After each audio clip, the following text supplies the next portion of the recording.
I am unashamed. What about you? Welcome back to Unashamed.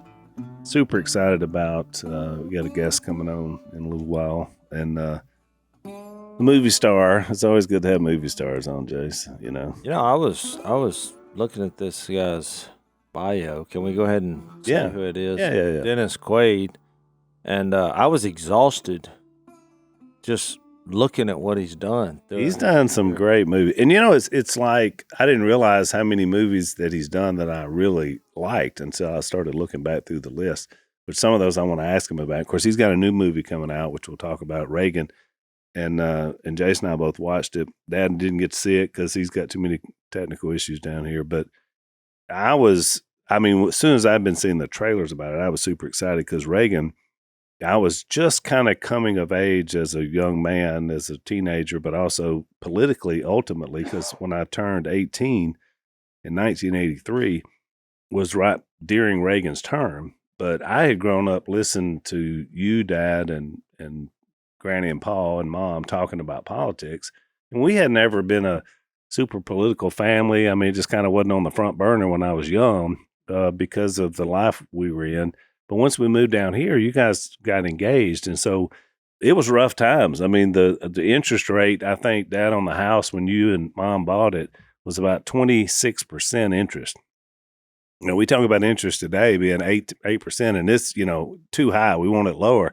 But 26% interest. So, I mean, whatever that original cost of the house was, you paid a lot of interest over time, It was big bucks then. About 28,000. 28,000, but for 8 acres and 2 houses. When you do it at 26% interest, it's going to cost a lot of money. So the times were tough, and so y'all talked a lot about it. And it's funny because Granny and Paul were lifelong Democrats, like a lot of Southern people were, because you grew up doing local elections and all that. But man, did they love Reagan? And so I think it influenced me. Were you old enough to remember that? I mean, here's what's fascinating. So on last podcast, we had the Robichaux, which, I think we didn't really get a chance to comment after they were done because, those guys can talk, especially Chad. Oh, yeah. And we all talk. So it went by so quick. But the reason me and Chad hit it off so well, and I endorsed his book, when you see those guys and they talk about we're not really interested in politics, and they mentioned that several times. Mm-hmm. It's about helping people. And, well, they're on the ground. They meet these people. They know these people. Well, in a weird world, I guess, of circumstances, when I think back to Reagan, his main thing was fighting communism. Yep. And so the famous speech, which we'll talk about, Mr. Gorbachev, tear down this wall. Well, that led to me actually going to Ukraine. Yeah. In the early 1990s. It opened a door literally for you to go there. So when, I first met Chad and we hit it off, obviously, because, we both believe Jesus is the ultimate authority, the King of Kings, the ultimate power.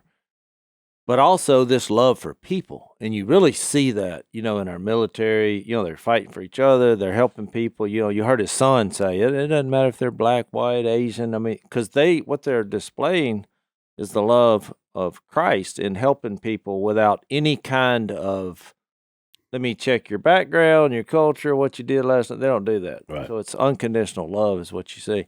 But it made me think about Romans 8 in their book and the relationship they had, Romans 8 in verse 31, when it says, what then shall we say in response to this? If God is for us, who can be against us? And the response he's referring to is basically he had a little workup like he did in Ephesians 1 about us being called, us being justified, us being glorified through his plan. But then it says, he who did not spare his own son, but gave him up for us all, how will he not also, along with him, graciously give us all things? So it reminded me so much of his story in the book about his relationship with his son, allowing him to have the freedom and to take risk and to do all this, all in the name of, helping people.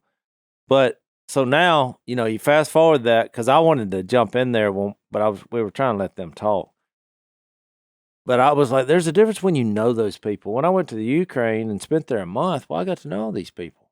And guess what? They were just human beings. Yeah. And you share Jesus and they respond, and they're just normal people. That's way different than making some political decision by looking at a map. Yeah. Then there's a country. Once you see the people, you're inspired. So fast forward that to our guest today, because then I thought about these kind of powers, where, we believe God is the ultimate power. Well, that led me to Romans 8 in verse 33, where he says, who shall separate us from the love of Christ? Shall trouble or hardship or persecution or famine or nakedness or danger or sword? Well, these are all human powers that human beings in power use to control people. Right. And so we know how that compares to God's love in Jesus. God didn't use bribery or he wasn't trying to scare us into doing this. He did it through love. So then he gets on into verse 37. He says, knowing all these things, we are more than conquerors through him who loved us. For I am convinced that neither death, nor life, nor angels, demons, neither the present, the future, nor any powers, neither height, nor depth, nor anything else in all creation will be able to separate us from the love of God that is in Christ Jesus our Lord. And so then you're getting into these kind of heavenly powers here. But I wanted to read that because one thing that I did by watching this movie that I want to talk to Mr. Quaid about is I was so inspired by watching the movie that I went and watched the whole speech that he gave when he said, Mr. Gorbachev, tear down this wall. Well, it's 26 minutes long. And you'll be stunned with how he ended it. You know how he ended it? Very similar to what I just read. Yeah, I know it. Which was incredible. It's an amazing speech. Yeah, and I was really touched by a lot of different things in it. But one is I always felt like as a young man that there was a divine calling on Reagan for the moment. And he sensed that, and the movie didn't walk away from that. No, and it was really well done. So anyway, we're super excited about our guest. I see that he's arrived, so we're going to take a break. When we come back, we've got the very talented Mr. Dennis Quaid is going to be with us. Jase, we talked about the tornado that hit your place up there. Do people have cell phone coverage now with all the damage and all that? Do you have issues with that? Well, we didn't for quite a while. So when you went there, it was basically hollering or smoke signals. Well, when you don't have good coverage, right, you realize you need it. That's what our good friends at Patriot Mobile do. They provide a great cell phone coverage, but they also do it as America's only Christian conservative wireless provider. They've been doing this for over 10 years. Patriot Mobile offers dependable nationwide coverage, giving you the ability to access all three major networks. And the beautiful thing is you get the coverage without funding left-wing ideology.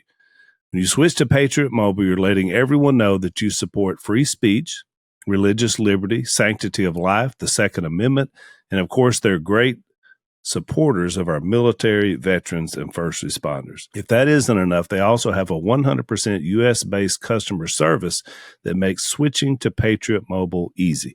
You can keep your phone and your number, or you can upgrade. They're going to find the best deal and plan for you. Here's what you do. Go to patriotmobile.com/Phil, or you can call them at 972-PATRIOT. Right now, you get a free month when you use the offer code Phil. So don't get fooled by other providers pretending to share your values or have the same coverage. Join us. Switch to America's only Christian conservative mobile provider, Patriot Mobile. Go to patriotmobile.com/Phil, or you can call them at 972-PATRIOT for your free month of service today.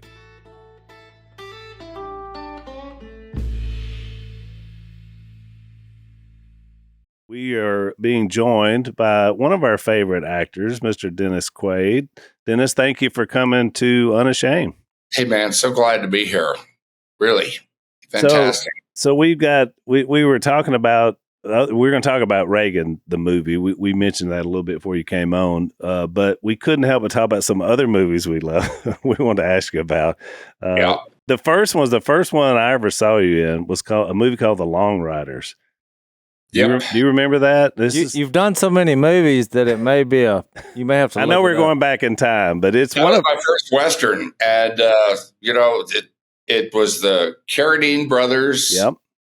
Chris Guest and his brother, the Guest brothers, Quaid.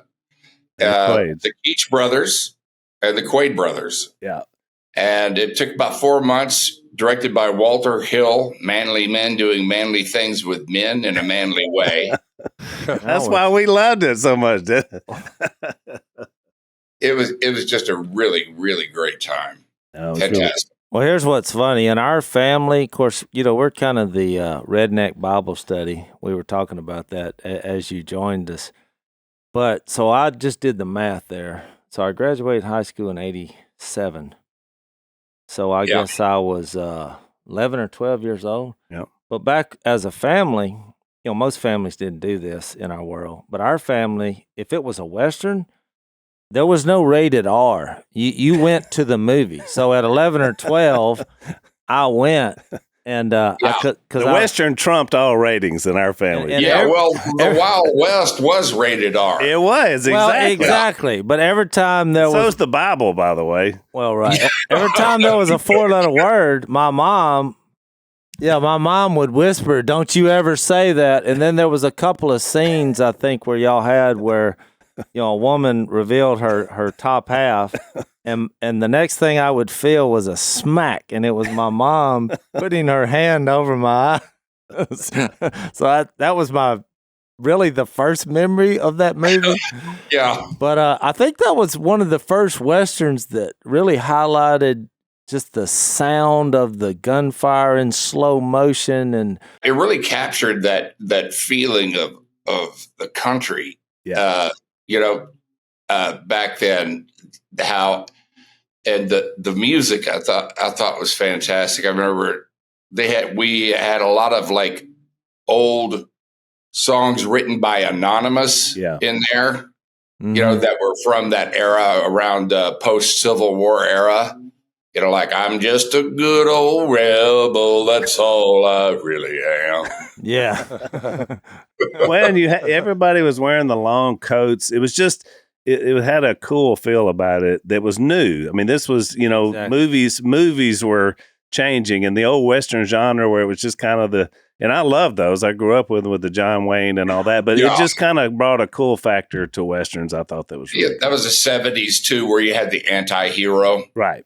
And it was much different point of view. It felt kind of more real. There was no like good guy. Right. On either side, because you definitely couldn't call Jesse James and his guys good guys. Right. I mean, at the best, you could relate them to Robin Hood, but they were outlaws. And Eastwood kind of brought that in too. So one other movie I want to ask you about, because it's one of my people from Louisiana.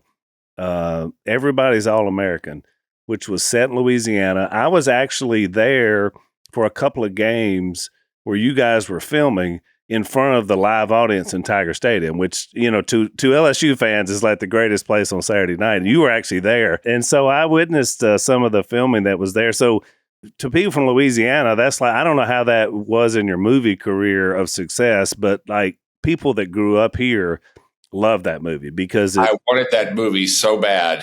And it took about 3 years to get that movie together. And it was one of my first like real leads. And Jessica Lange, for God's sake. Oh, she's beautiful. Yeah. And I had done The Big Easy. Yeah. I think. Yes, I had done The Big Easy. And so I already had a really good history with Louisiana. I mean, I got cousins in Eunice. Oh, wow. Yeah. By the way. And, during The Big Easy was able to go over there to, go up to Mamu, Opelousas. And, so you did some good eating while you were down here too. Oh man, it was good. It's some great music. It was just all over the place. And John Goodman was in the film, and he's from New Orleans. Yeah. Well, he's from St. Louis, but he might as well be from New Orleans. Yeah. I mean, he spent so much time there, like I did. I think cumulatively, I've probably spent, a good 2.5 years of my life in Louisiana. I'm from Houston, which is West Louisiana. It is. That's right. There's a strong culture that's over there. So I had a question from the movie. So I had heard this. I want to ask you if this is true. So in the movie, it's kind of you about aging as you were a football player and you're trying to deal with, not having the game and all that. But there's a scene in there where I think you were playing for the Broncos is where you wind up in the pros, and you took a vicious hit. And I read somewhere that you actually broke your collarbone. That actually happened at Tiger Stadium. Okay. When I was, who was the guy that hit me too? He was a safety playing in the NFL at the time. They called him the human missile. You never want to get hit by the human missile. Yeah, That's just... but they were trying to recreate a scene where Roger Staubach, does try to run the ball himself around, looking for the corner, and just gets hit. His helmet goes flying off of him, and I did it the first time, and helmet went flying and everything. But Taylor Hackford said, "I don't really believe it. Not really hard enough." So do it again. We'll just do it. So we did it the next time, and boom, boy, that was really surprising. My collarbone was just broken. Oh, so we kept filming too for another hour. Well, I'll never forget, because the look on your face I thought it's the best acting job ever, because he looked like he was in so much pain, but actually you were in so much pain. So yeah, but yeah, I was for sure, and collarbones, they heal really quick, but they're pretty darn painful. You wear one of those slings for. Exactly. Well, I also read that when you did Wyatt Earp, which, by the way, I thought was an amazing film. But I read somewhere where you had lost so much weight and then you got sick or something. I didn't get sick, but I lost. I was at 182 and I got down to 138. That's wow.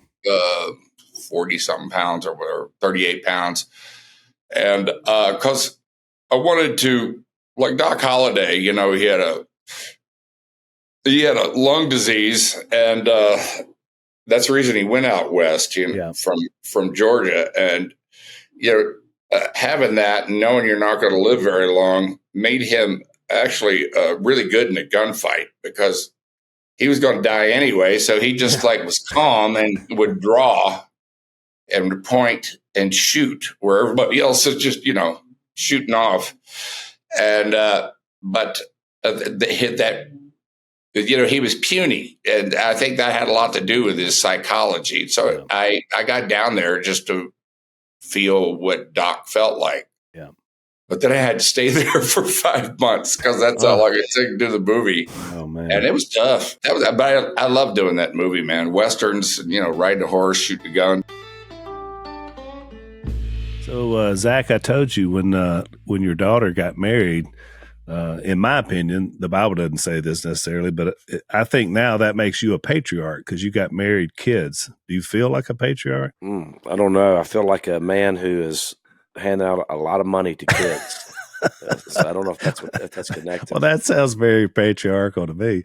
As our families grow, and we do, our kids start getting married, we start having grandkids, that'll be the next step for you, Zach, that Jason and I, and of course, Dad's a great grandfather as well. We understand the need to build our families spiritually. We want to have that good biblical foundation. And one of the groups that really has helped with that for many, many years is Focus on the Family. We've been friends with them for a long time. Jim Daly, who's the president, is a good friend of ours. He's been on the podcast before. We've been on a lot of their shows as well. And he's got a podcast called Focus on the Family with Jim Daly. And it's really good.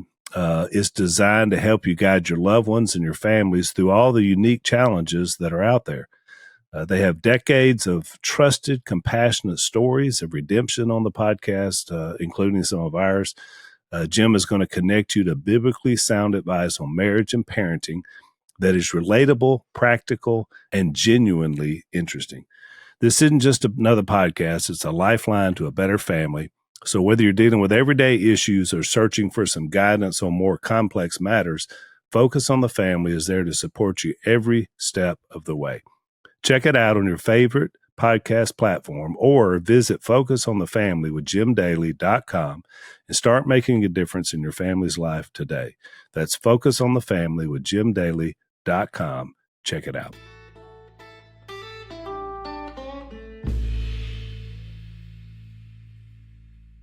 See, all our viewers have known I've always had this secret mission, I guess, or desire, because we've been on TV, we've done a couple TV shows, but we get to play ourselves, so it's not that difficult. It's like it kind of took all the pressure off. But I've always said I would love to be in a great Western, and I thought, but not even to act. I'll be the first guy that gets shot off the horse. And I think it's because there's a redneck joke. I think you could play that well, Joseph. Well, there's a redneck joke that when you meet somebody or they're not very skilled or talented, and they'll say, "Man, you couldn't be a dead man in an old Western." Yeah. Play a dead man, because it's just. So I've always thought, but I kind of want to be a dead man in an old Western if it's good. But I realize even on our shows when we had extras, I realized that being an extra is the worst thing you can do in life. Because basically you're promised fame and you're going to be a part of this. But in reality, you stand around for 7 or 8 hours, and the scene that you're in behind the scene may not even make the show. Yeah. And it's really just sacrifice, for nothing. But maybe the next Western you do, if there's another one. If you need to shoot somebody, because I got we the will look. put you up front. Yeah, I don't mind. I just want to say that was me that got shot. And You'd be perfect in Western. The thing about acting is that you're always playing yourself. No matter what, you can't get away from yourself. You see Jack Nicholson, in a movie, no matter who he's playing, still you're going to the movies to see Jack Nicholson, or you're going to see Marlon Brando, or you're going to see whoever. You're going to see them do it. So don't try to get away from yourself. Yeah, well, I like that. I'm encouraged that you're saying that because when I watched this movie, because I thought as many movies as you've done, because I just couldn't believe, you don't really realize it till you start going down the list. I thought, but you really captured Reagan. I thought whoever had that idea of casting you in that was brilliant, and I'm predicting right now that you will win some type of award for that. I'm just going out there on a limb. I was very impressed, but I was wondering how you did that in such a short period of time, because I've seen that you've been doing other movies. I was like, how do you become that character? You just stay up all night? I actually had a long time with that. And, I say you're always playing yourself, but, when, especially too, when it comes to real people, the question in acting is, what would I do if I were this person in this situation? And I was offered Reagan, and I didn't say yes, and I didn't say no. He was my favorite president, greatest president of the 20th century, if you ask me. I idolized the guy. And everybody in the world knows Reagan, just like everybody knows Muhammad Ali. You should everybody has an opinion of him and stuff like that. And I didn't want to do an impersonation of him like on Saturday Night Live. When I play somebody real, whether dead or living, I feel a responsibility to do that character from their point of view. Yeah. And so I was lucky I had 2 years before we started shooting, as it turned out. And so I went to YouTube, and, I just did Reagan night and day, and really looked at the way he walked and stuff. If you ask me, he had a certain walk, and in Hollywood, they teach you how to walk. And you get influenced by other people's walks, just like it was a kid when I wanted to be Steve McQueen. And he and John Wayne had the same walk. Yeah. Yeah. And, but there was a part of Reagan that everybody who knew him really well said was very, very private, that was almost impenetrable. And everybody felt it. This is a great communicator. So I wanted to get down to what that was, Yeah.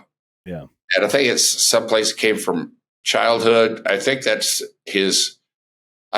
was his eye of the storm of commotion around him,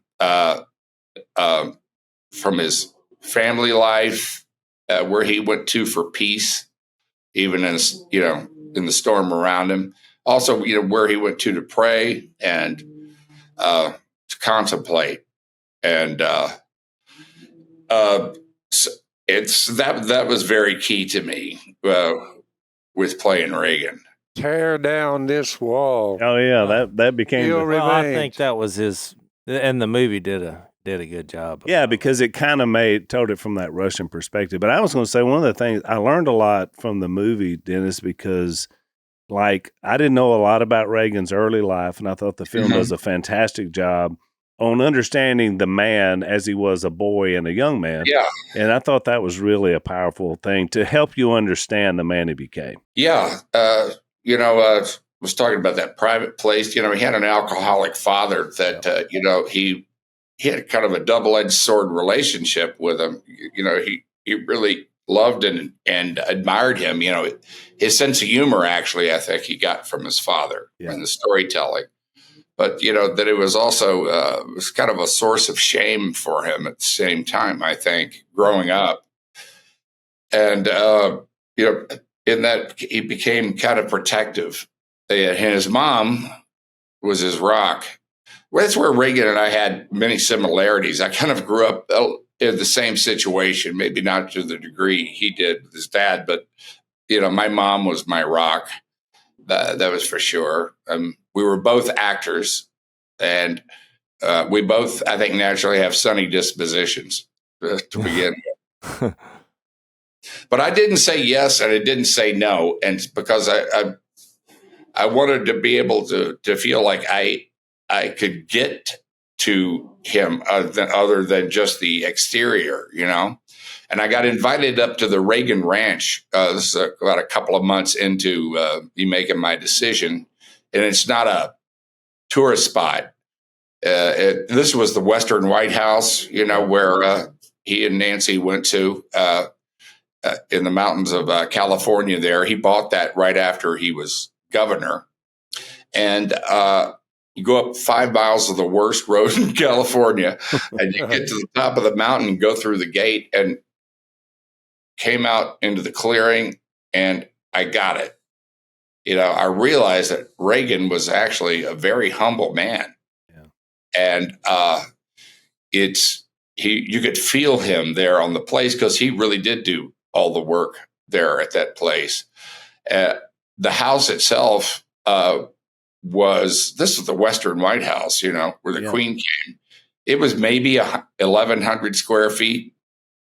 They had a king size bed, he and Nancy, but it was 2 single beds that were zip tied together.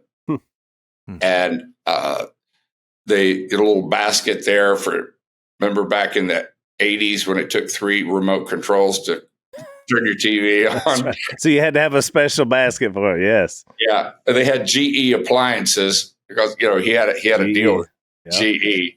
And Reagan was not a rich man. Yeah. That's, and that was not where his focus was.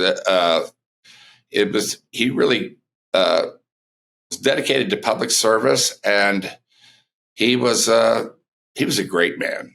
And I think that's what made him a great man. Well, it inspired me in the movie because I didn't realize, I guess, since that was so long ago, at how spiritual he was, and just that divine touch on his life, like the calling. I think he felt that, and I think even in the assassination attempt, which we just had the same thing play out in real life, when within the last month. Yeah, exactly. Well, and all of a sudden we did a whole podcast on that. And I think somebody said it was the most watched podcast we had, released within a week. Cause we kind of focused on the human side of it. I was like, when you get shot in that setting, it makes you realize any human being, okay, I'm mortal, I'm going to die. And is there a God? And so that's why it was so shocking to a lot of people, but not to us, when the first couple of letters that former President Trump put out was all about God, and it was kind of like that. I forgot what movie that was. I think it was a comedy, but when they realized, hey, we're on a mission from God here. Blues Yeah, Brothers. Blues The Brothers. Blues Brothers. Like Yeah. it was all of a sudden, I felt like former President Trump was like, hey, God just voted for me. Come vote for I me. got something I need to do. But Tip O'Neill, in fact, after he realized that, he lived, that he said to him, he was saying that his life was no longer his own. It was for the man upstairs. Because I think when you get shot or even shot at like that, it focuses you on what is God's purpose for me. Yeah. And, that's staying focused on that. I think that's what Trump realized is too. I mean, I definitely saw it. You could see it in his face after that. yeah. When there's a scene in there, Dennis, in the movie that where Tip O'Neill's in the room with him, and I think it shows you the different sort of part of it is the era. I know it's there, and then a lot of it was the man Reagan, but even this is his political enemy. But he comes in to check on him, and then they quote part of the 23rd Psalm together. Yeah. Right. But I love that because the idea was, there was a time when you said, even though we have political enemies and we're still human beings. And it seems like now it's very difficult because even you bring up Trump or, whatever. And it's like some people we can't even figure out how to work together because it's like, no, you can't even talk about this. So it was a different time, but Reagan was a different man. I mean, he that's what made him so special, I think.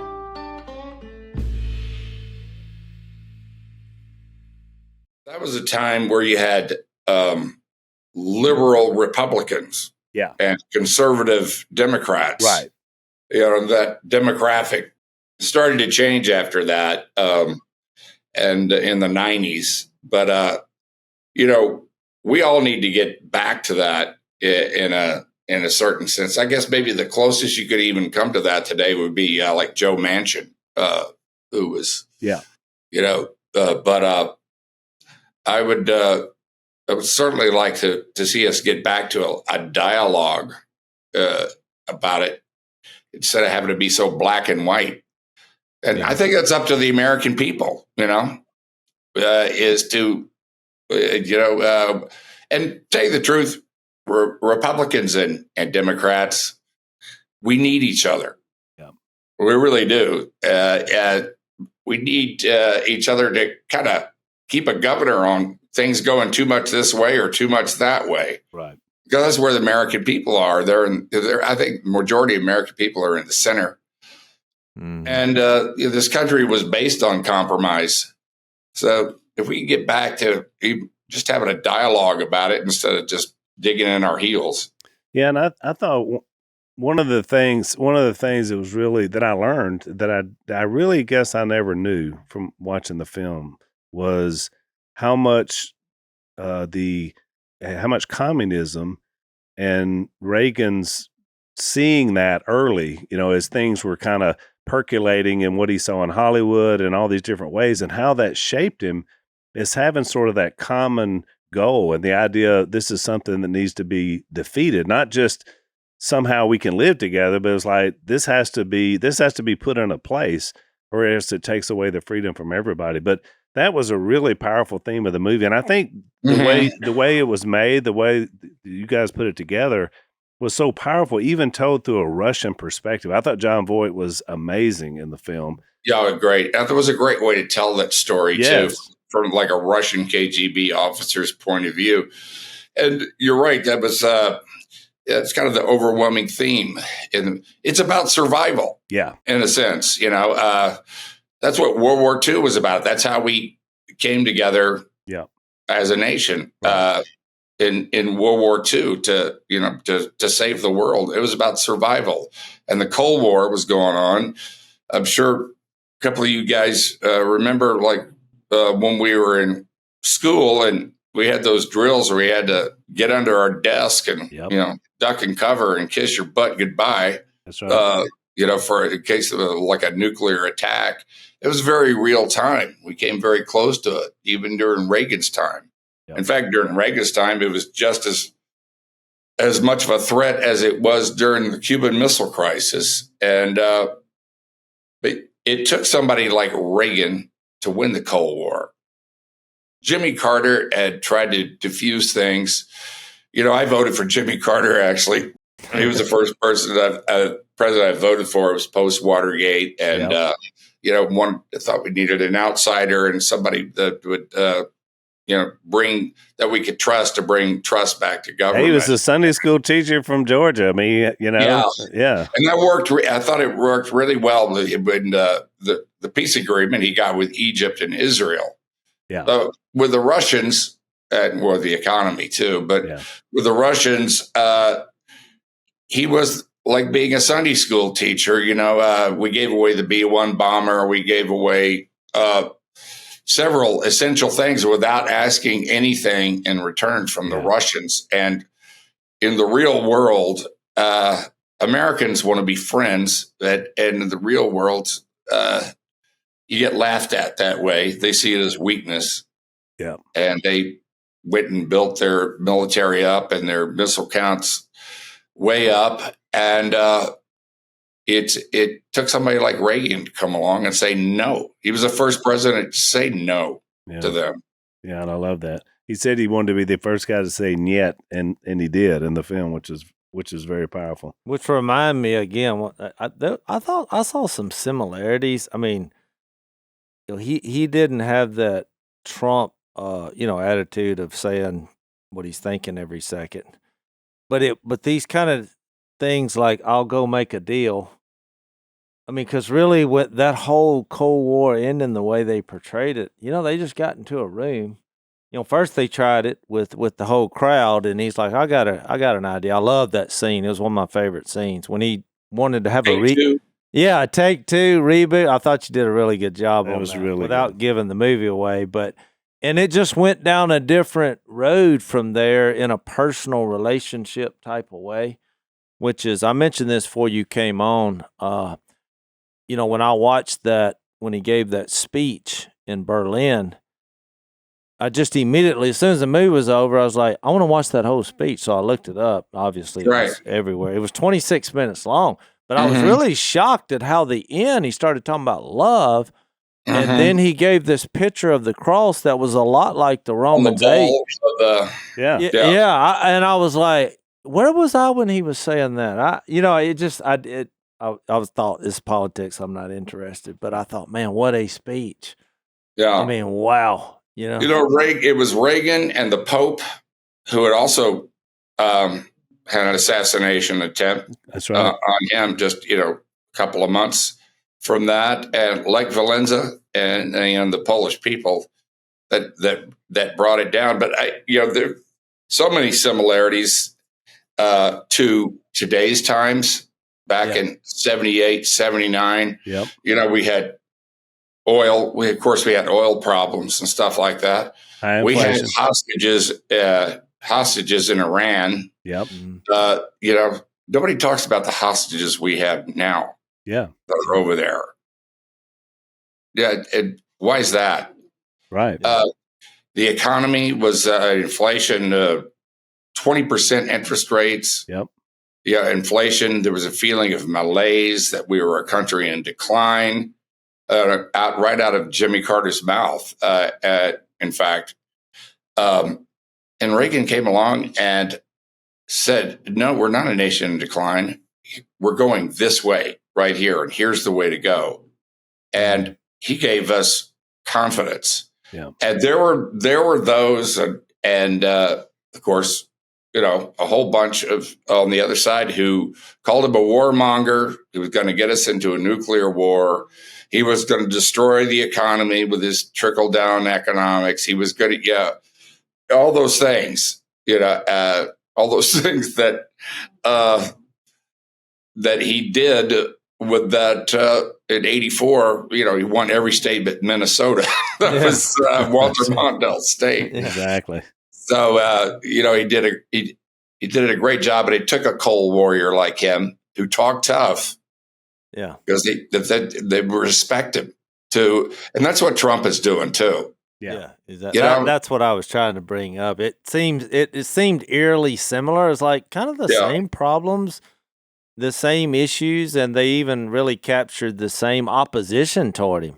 I mean, Yeah. it was pretty fierce. I mean, obviously, Especially, and I think the movie did a great job showing the second term of Reagan, which really was a lot like the first Trump term in terms of a lot of scandal, a lot of political enemies, talk of impeachment, all the stuff was there. Iran Contra, Exactly. that happened. Yeah. So I thought the film captured that really good. Also Reagan's his attitude and his, when AIDS came along, he didn't handle that all too well, right, as well, which is, but he's a man. We portrayed him as a man. Nobody's perfect, right? But he had principles, and that's the way he governed, was with principles. And a lot of times decisions you make based on those principles are not going to be popular, but those principles transcend political party. Yeah. And it's those kinds of principles you can find right there in the Bible that you're talking about. And, that's the everything that's ever happened, anything humans have ever been through is right there in the Bible. Yeah. And there's a good lesson in the Bible just for every part of life. Doesn't mean that we like it or accept it. Yeah. But that's it's there. And sometimes it's not always pleasant to learn.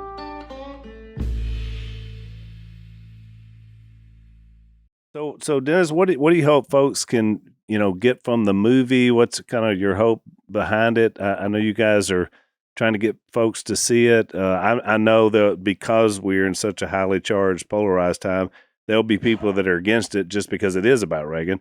But it really is an amazing film. Jason and I both absolutely loved it. And so we want our audience to see it for sure. But what do you hope to accomplish by folks seeing it? And what do you hope happens with it? Well, we did it in 20. I thought it would be out in 22. I above all, I did not want it to come out during an election year. Yeah. Because we tried not to make it a partisan movie. It's about a man. Right. And I didn't want to get caught up in politics, but then, it's coming out this year, and I just have to say, what the hell do I know? Yeah. Everything you tried to accomplish. There's never been more of an interest like in the 80s and in Reagan and the way that the times are that reflect the times back then.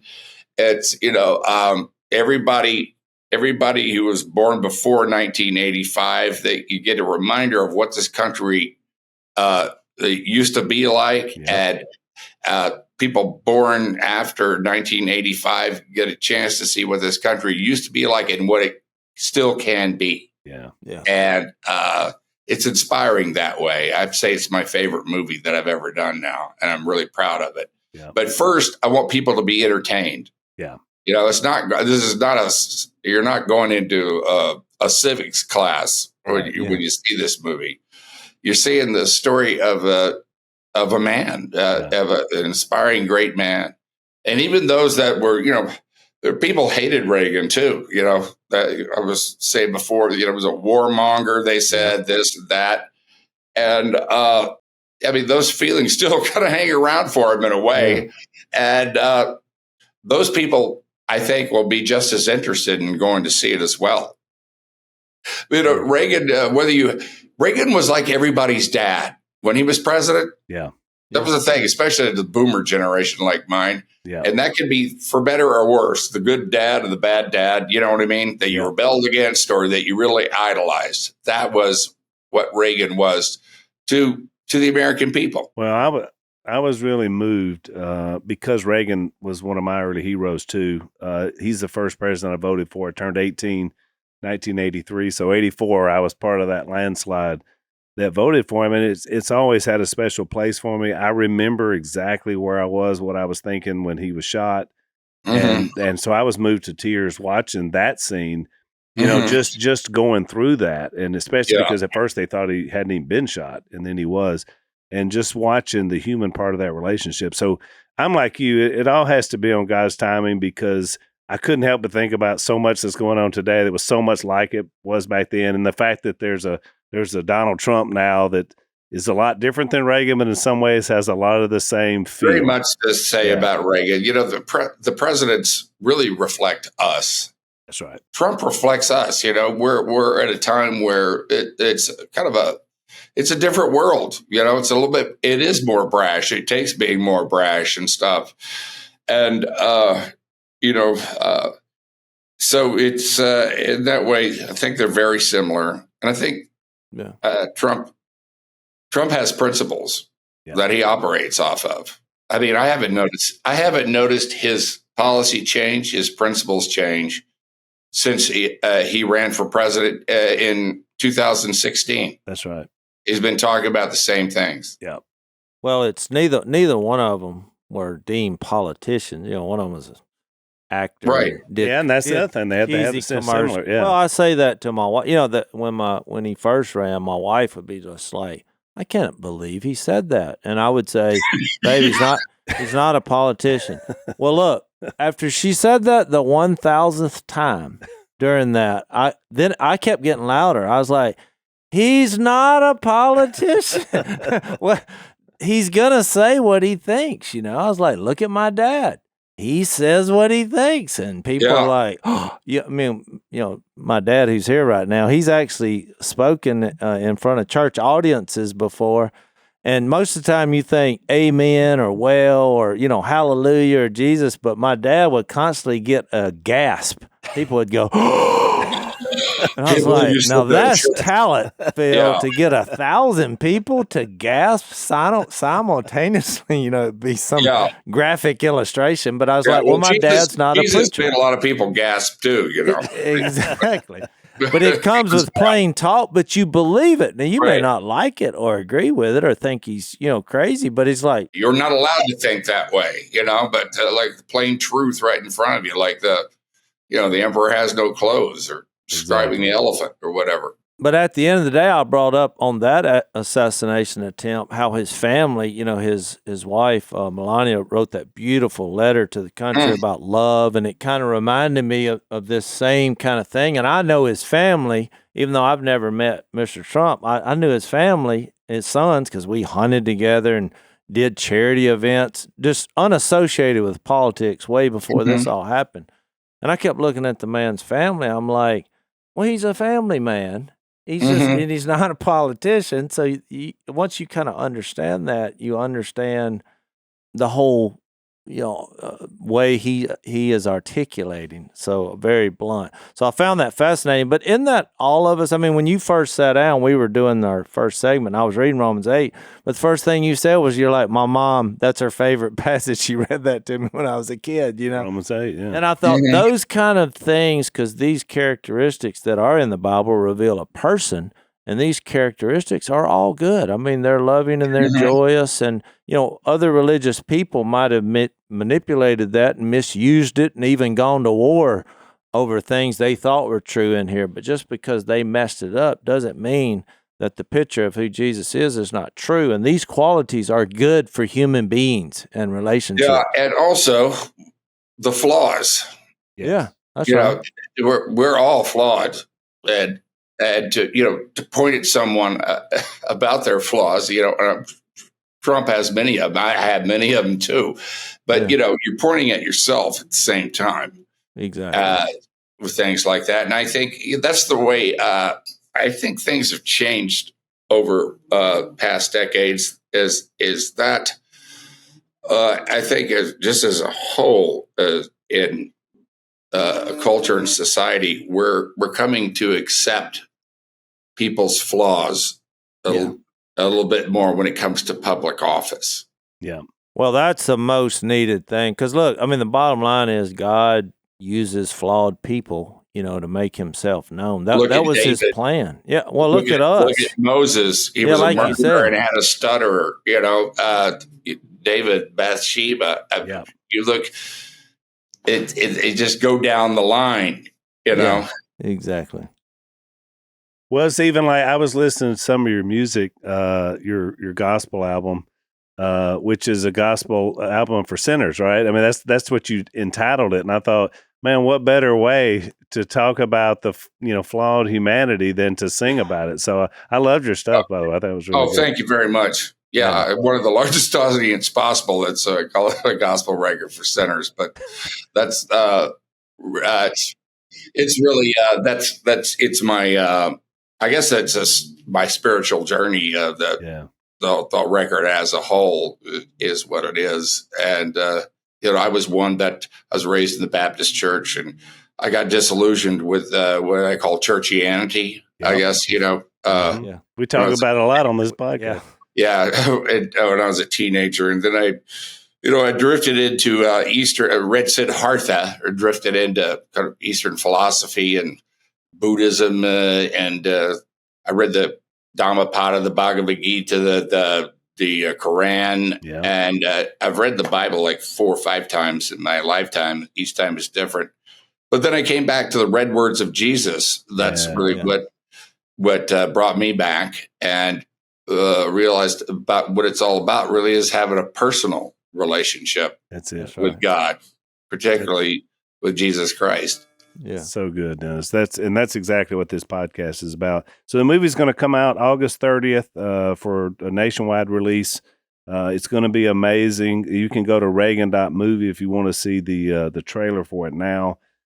We highly recommend it, and your work in it was exemplary. So I feel like, I learned that Reagan was anointed to be Reagan, and I feel like, Dennis, you were anointed to play him. So, well, it's turned out to be my favorite movie, and I'm so glad I did it, and I hope people really enjoy it. And it's a great story. It's really our story too, America. And it's well done. And I don't know if anybody's told you're going to get an award. I wanted to be the first one to do that. And if that does not happen, we'll come up with some unashamed. You will get the Unashamed Actor of the Year. Yeah. That's going to happen. It's fantastic. Maybe a People's Choice. There you go. Yeah. That'd be better. Well, thank you, Dennis. Thank you for coming on Unashamed. Best to you in the future, and God bless you, brother. Thank you, guys. I'm a big fan of you, and just keep doing what you're doing. All right. You do the same. Really, God bless you. Thanks for listening to the Unashamed podcast. Help us out by rating us on iTunes.